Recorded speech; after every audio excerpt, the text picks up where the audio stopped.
You are listening to Radio Ramadan 365 podcasts.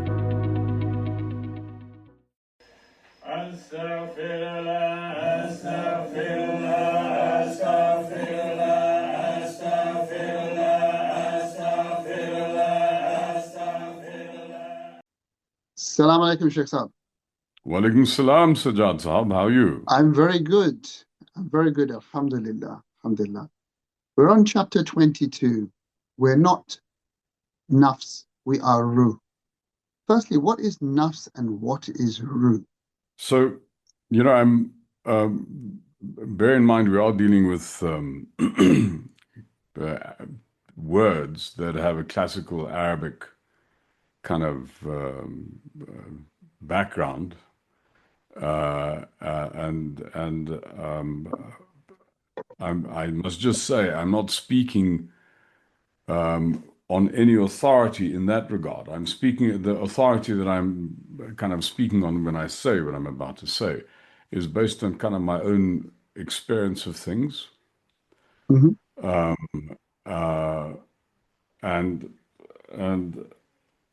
that is that what we refer to as ourselves has kind of, there's two layers to this. There's almost two elements to it. And the way to explore this is to consider that at the limit of your peripheral vision, there's a boundary. And everything that you experience is contained within that boundary. And it creates two realms. It creates the realm that you perceive, which you can call the there of perception. It's that which you see.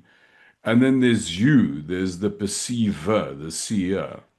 And you're on this side of that boundary. We call that boundary the window of perception.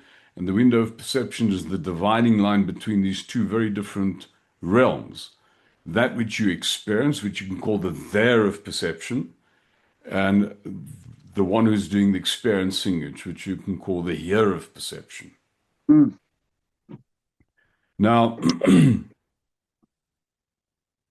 there's a number of ways that you can explore the difference between the there of perception and the here of perception.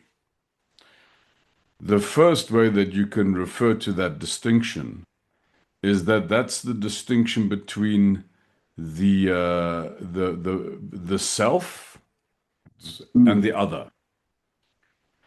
Another way that you can refer to this is that this is the distinction between the seer and the seen. Or you can say this is the difference between the inward and the outward. Those different framings are not innocent. They have deep implications. If I consider myself to be a self rather than a seer or an inward, then when I look at basically, what's on this side of perception is self, and therefore what's on the other side of perception, on the there, is other. But other is not a useful way of kind of referring to this, because unfortunately other is multiple. There's not just one other, there's many other. There's others, which already strikes you or presents you with a problem. And the problem is the problem of the one against the many, which is by definition an unnerving prospect. So when I see myself as a self, I am the self pitted against others. That's how just that way I'm framing my perception, kind of what it implies. The other implication of considering myself to be a self it becomes apparent when you examine what it means to be you. And,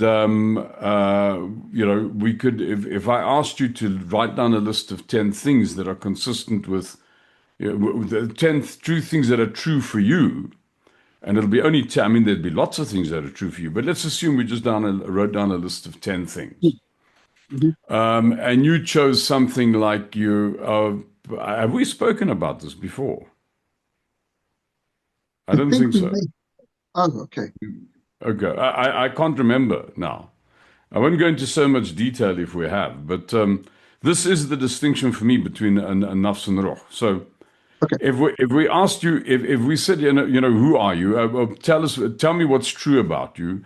Whatever you say about yourself is basically a statement of limitation. I mean, if you say I'm a man, it means you're not a woman. If you say you're British, that means you're not South African or Bangladeshi, or if you say you're British of Pakistani origin, Yeah. that means you're not a Brit of Celtic origin, or you know what I mean. And what's interesting about every one of these elements of your identity is that they kind of describe a little bit of how your intention engages the world. Like Mm. if you're if you're a man, then clearly then you have a need of a woman. If you consider yourself to be of Pakistani descent, you will have a proclivity to like certain kinds of foods. There's certain things that are true for Pakistan people that would have that label associated with them, you know. And so this kind of defines your conditional motive, the conditioning whereby the motive whereby you engage the world, you know. Mm. I mean, I'll just give you one small element of this. When I was an example of this. I just finished university. It was at the time that I became Muslim. I was working as a clerk in an insurance in a manufacturing company, and I shared a desk with a Muslim man called Abdus Salam Uni, who was the sweetest man, and it actually was through him I became Muslim. But he said to me one day, he opened up his sandwich box and he gave me a sandwich. I said, "Oh, thank you very much. It was a delicious sandwich. I can't remember what was on it, but it was like," I said, uh, called him Salam. Salam, this is the most amazing sandwich. And he said to me, "Yes, I can't eat white man's food." You know, so it means that the way his identity, being an Indian or South African of Indian descent, means the food meant this, and something other is not food. You can't enjoy it. It's not, you know. So your identity defines your conditional motive, and it's also based on your conditioning. You know, it defines what you need from the world. And this is just an example of food, but I mean, if you layer all the things up that I mean, this becomes quite like a hell of a prospect of things that you're trying to get from other, because yourself, you don't produce this within yourself. That the food you Yeah. have to get from other than you. Yeah. So it basically means who you think you are is a product of your conditioning that produces your conditional motive. It produces what you need from others. And we've said this 100 times. I mean, in my life, probably I've said it 1,000 times now. But if you want something from somebody else, their ability to withhold what you want gives them power over you. You're weak and they're strong. So all of these things create all sort of summarize my neediness, my smallness. That's because it's all based on things that or they all create the conditions of things that I want from other than me. Mm. So it puts me in a position of having to continuously negotiate. Because my motive is conditional, I'm having to trade with others to get from them what I want.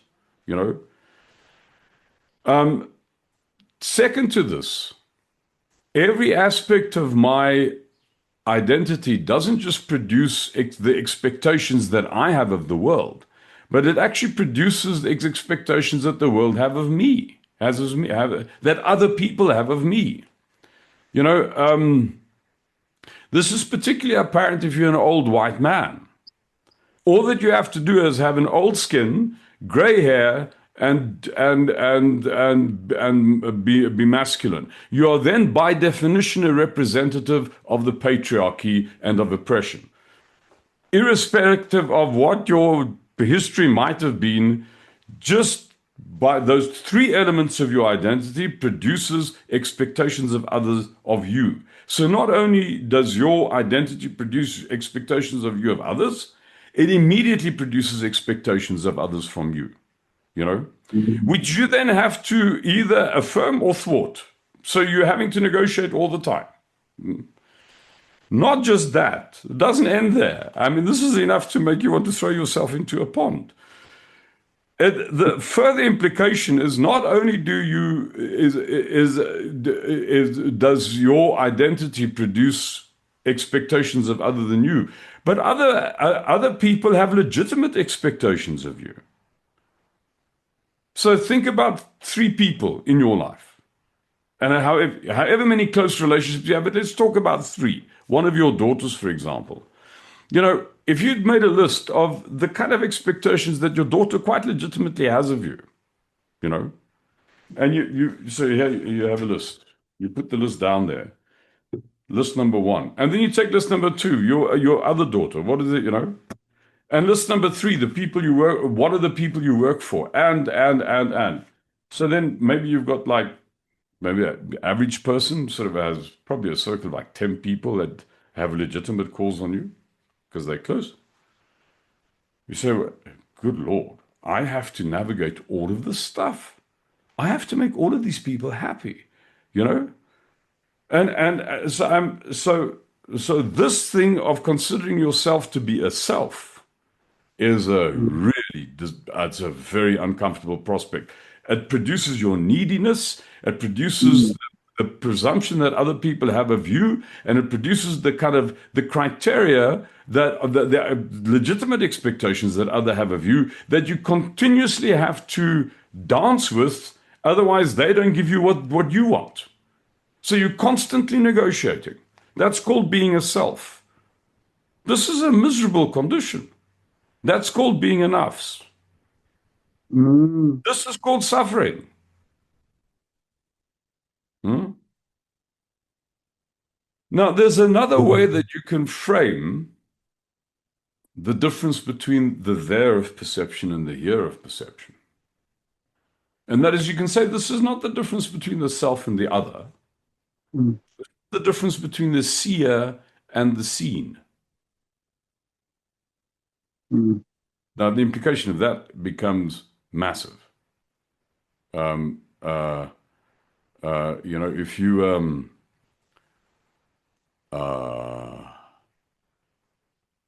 if you look at any one of the things that you associate with yourself, like Pakistani Brit, for instance, you're a Pakistani Mm. Brit.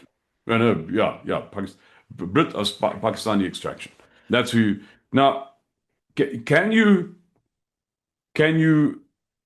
Well, let's start off with something simple. You have a hand. All right. Could you hold your hand up for me? Do you Mhm. mind? Can you look at your hand? Mhm. Is your hand something is your hand something that you see, or is your hand the seer? See.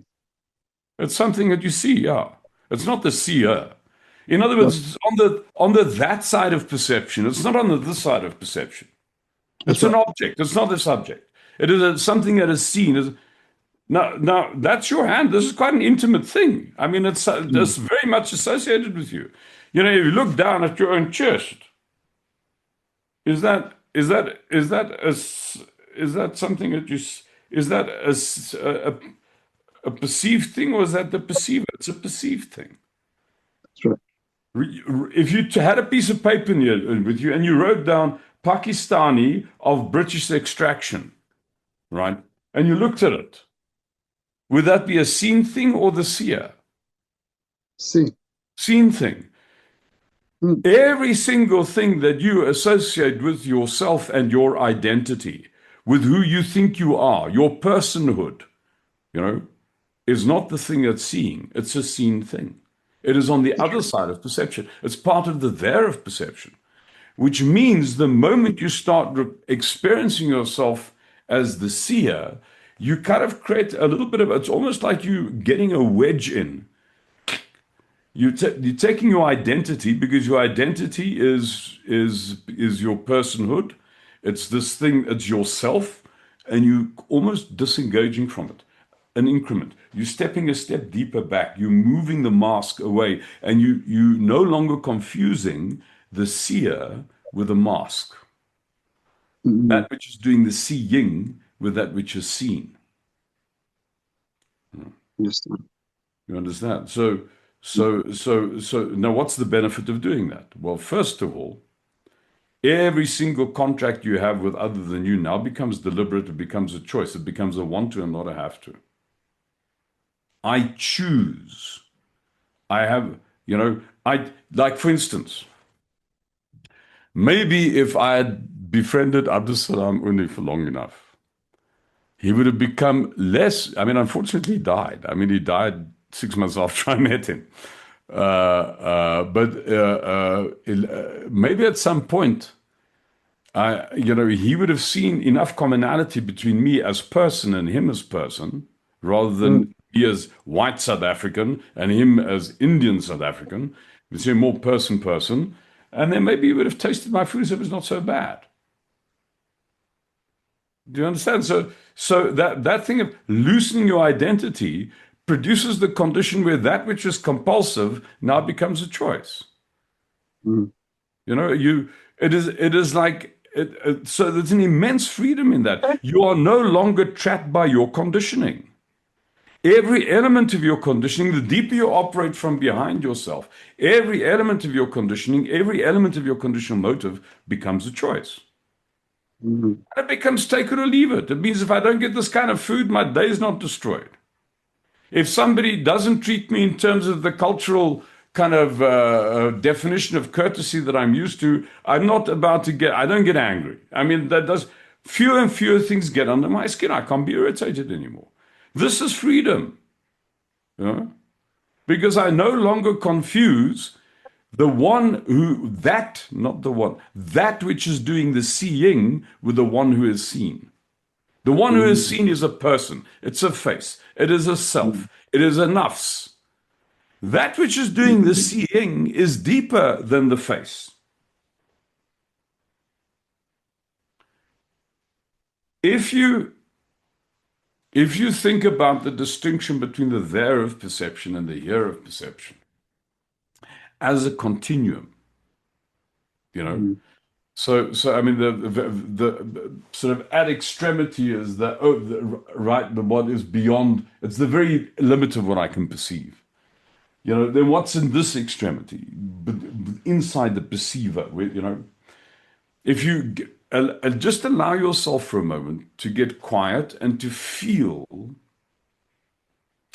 where your seeing is operating from, what you'll experience is just a spaciousness. And what's interesting about that spaciousness is that it doesn't have a back.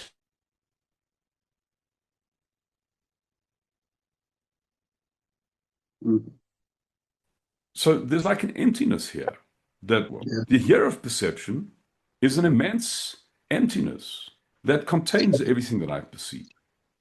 It's like That infinity. emptiness, sorry? It's like there's an infinity. It just Yeah, it's doesn't seem just to have a back. It's just vast, exactly right. That not is empty. called soul.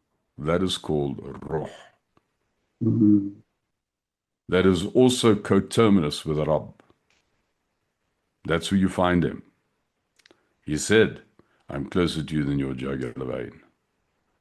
That's where you find him.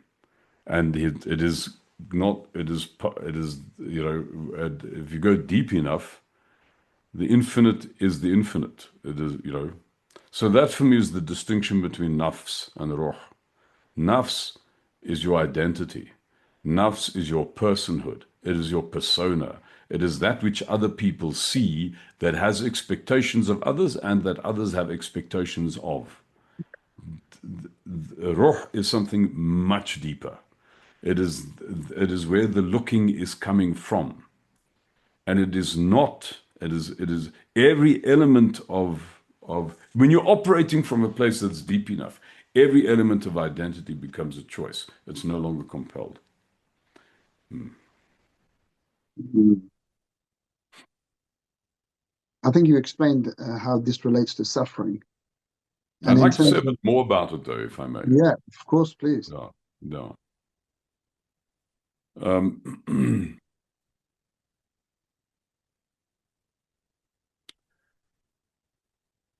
Because it's clear that when I operate as a self, as a Mhm. nafs, this is like a cat on a hot tin roof.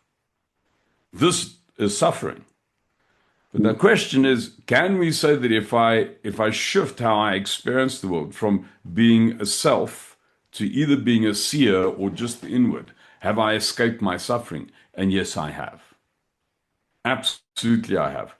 Mm. First of all, it's no longer the one confronted by the many, because the seer is one and the seen is one. Everything that presents itself to you in your window of perception in any moment that you're in is one picture, you know?